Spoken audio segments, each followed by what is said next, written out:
I've not lost one suicide out of thousands. We've made films of those people. Someone only takes their life when they believe that dying is less painful than living, as you know.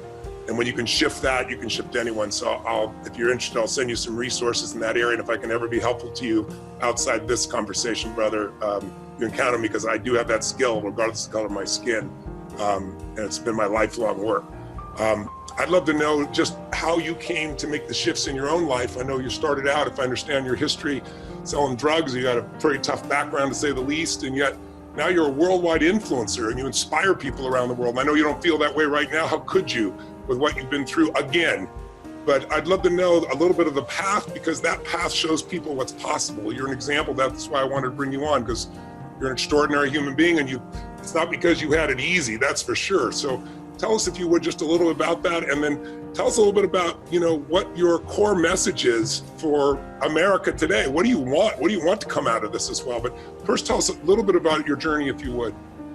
I grew up, I was born in Charleston, South Carolina, raised in a small town called Moncks Corner.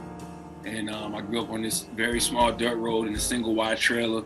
And it was my mother and my father and my oldest sister and me. And then my mother and father had two younger brothers and a younger sister.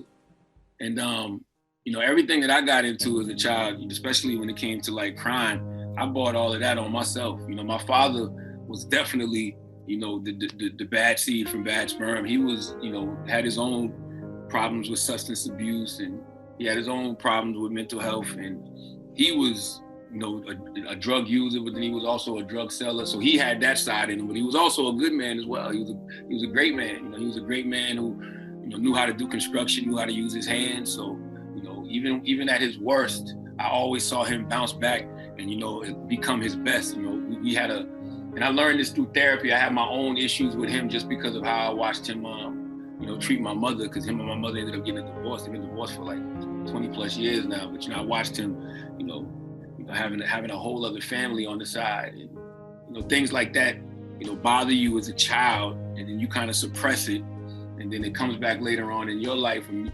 you are in a relationship, and you might cheat, and then you're like, man, I don't want to lose my family, like my father lost his, but we in a good place now. But the beauty about my father and my mother was an English teacher and a Jehovah's Witness, and my grandmother was a Baptist.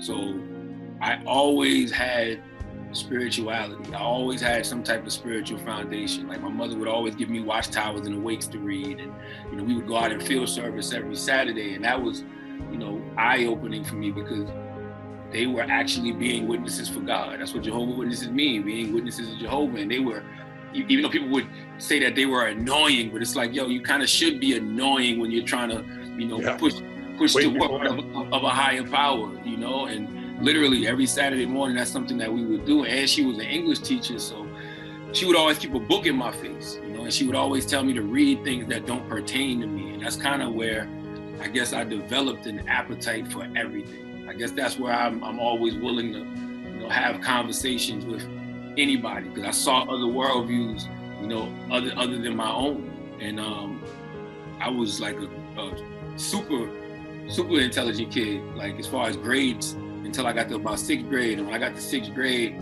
I was the guy who was hanging around all of the white kids in my class, because that's all that was in my class. It was only like 3 other kids in my class, because it was like, they used to have it in tiers. So it was like A tier was the best, and then B tier, and then everything else. Our A and C was the best, and then like B and D was like the bad kids. So I was always in A tier. And there was only like 3 other black kids in that class, so we all would hang out amongst each other. But then all my cousins who were, already on the wrong path, they wasn't having that at all. So they literally would bully me all the time. Like I used to have the fanny pack and the glasses. So in 6th grade, they would bully me. And it just got to the point, I remember one day my glasses just fell off and shattered and hit the ground. And I was like, man, if you can't beat them, join them. And so I just started running with that crowd. And literally that lasted for about probably 4, 5 years, because from the time I made that decision in 7th grade to run with that crowd, the behavior just got worse. So the acting up in school, and then finally getting to high school, and then getting introduced to, selling drugs, because people that were my age had started to get into that. And so like once I started, getting suspended all the time from school and not wanting to tell my parents, I'll be cutting at somebody's house. That's how you get into the criminal lifestyle. And then when I got expelled from school, around, like, I think I was in 10th grade, I was all the way in the street at that point. I went to jail for like 45, 50 days. And when I came home, I tried to get my life on the right path. So I had a job. I worked at a warehouse called Industrial Acoustics Company. That didn't work right for me. Then I ended up working at a flower garden. That didn't go well for me. So I was just like, bumping, I'm gonna do what everybody else doing. So I started selling dope.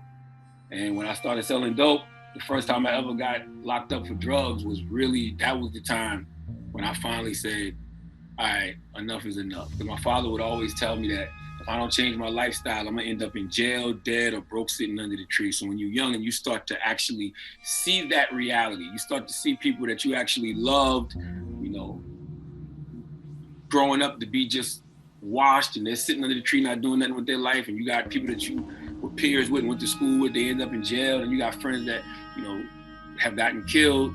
It's just like, I don't want to be that. And so for whatever reason, I thank God that he just gave me the vision to see what life would be tomorrow. Because I always said, whatever you do in your life today directly impacts what happens in your life tomorrow. So I just started working a whole bunch of odd jobs. And like most brothers in the hood, I wanted to rap.